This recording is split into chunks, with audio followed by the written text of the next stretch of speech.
August 19th. And so, like I said, these are the verifiable history series that I'm doing now. And how I came to realize all this is because I love to read. Books are my best friend. They always have been. That was my first love, first best friend.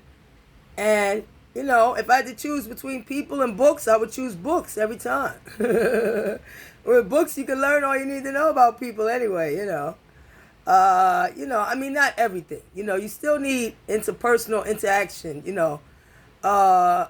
order to find out a person's motives. And see, the only place you can really see the truth is when you look in a person's eyes. That's the only place where people cannot hide the truth, is in their eyes. You got a couple good actors who can do it, but if you cross-reference that between what they say, what they do, between whether when they're trying to monetize, make money, and get attention, then they're accessible in person, up close in person, and then when they're trying to hide or deny crimes or villainry or whatever evil stuff they do in the dark, that's when they issue statements. You got to pay attention to behavior patterns. Up close and personal, when you want to get that emotional response out of people and get them to do what you want, and then very distant and issuing statements when the real truth comes out of the reality of your actions. See, I look at the difference between words and actions. That's why people can't get over on me. I learned that by being sexually abused so much. My family claimed they loved me, but many of them sexually abused me. My mom physically abused me, though I know she loved me, but she was flawed. And the rest of the family looked the other way and hid and denied it and minimized it and never ever questioned what had happened to Crystal, that she was the one in the family. Everybody said, oh, you should be more like Crystal. She always reading and she don't get in trouble. And then all of a sudden I was gone. Yeah, because I was sexually abused. But that's not what this is about. This is about the verifiable history series. See, because one thing I learned by loving to read books and having this love and this passion for education and for studying behavior patterns and studying history and science and stuff, I noticed that in any civilization that was based upon, this is the descendants of the slave breeding program genetic principle that I pioneered. Any civilization that was based upon a slave or servant and a rigid caste system, slave or servant and elite system, okay, economic system, was doomed to fail, because then no matter how progressive they become, where they say we're all the same, should have equality, you set up a system of economic system that's dependent upon having this huge group of slaves or servant labor. And so then even when they stopped slavery, they had to keep the system going in various different ways, and they would do that. They would set up different laws and things, like, for example, the indentured servitude of blacks after slavery ended here, or the slave breeding programs in secret after slavery ended here. The laws set up in place to benefit the white population and, in various different ways, hold back the black population. I noticed, things like that. That's why I'm still looking into what happened with Egypt, because I believe it has to do with the lack of education and that slave-based economy. Egypt was one of the greatest civilizations ever on the planet. But after it collapsed or whatever, with all that knowledge that they had, what happened to it?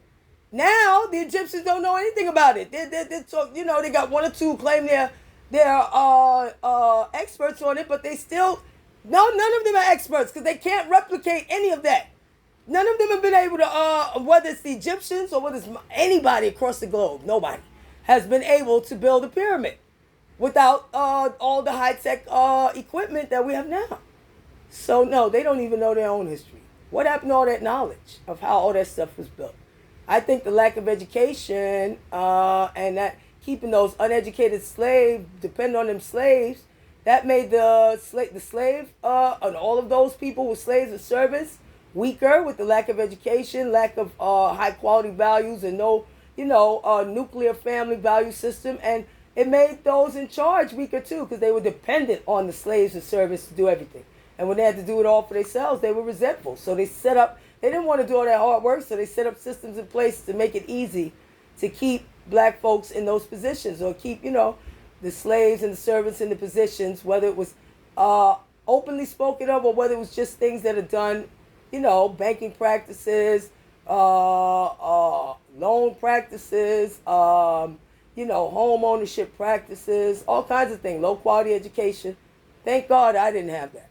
So see, that's why I realized, any economy that is based upon a slave or servant based economic system is doomed inevitably to fail. Because when those slaves and those servants become free, and those slaves become free, they are education. They are not educationally or academically qualified to really rise up to the level of ownership. Most of them, some will, the ones who value education, and the ones who are in charge, the elite who benefited from the slave or servant-based economy. They also are weakened and will fail because they become so used to having everything done for them by the slaves and servants that they're not able, many of them, to rise to the challenge of do it all for themselves. And so they put other policies and practices and laws into place in order to perpetuate that system that benefits them secretly.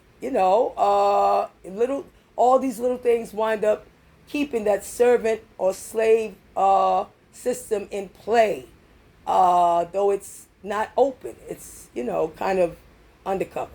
Things like Operation Paperclip, when they imported Nazis after World War II. That's how you think the American people, who had given their lives, whether they were legal, not illegal, or whatever, all those Americans, all those people, all those legal immigrants or illegal, whoever they were, who were here and laid down their lives and went to fight against Hitler, the tyranny of Hitler and Nazis and Germany and all that. And that's how you thank them? For saving the world. Not once, but twice.